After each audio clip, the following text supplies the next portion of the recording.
Botol, Abi, Vlad. Mababatas kung bakit nasimot ang confidential at intelligence funds ng Office of the President noong isang taon.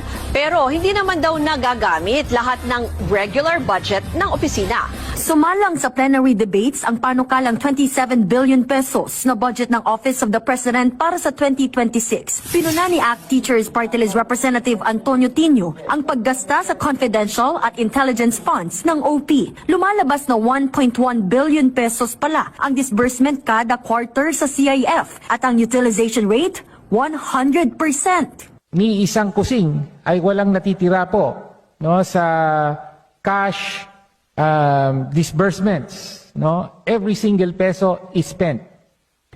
Does the sponsor confirm na quarterly wala po ni isang butal, ni isang sentimo, ni isang piso na natitira? Ubus po lahat ito.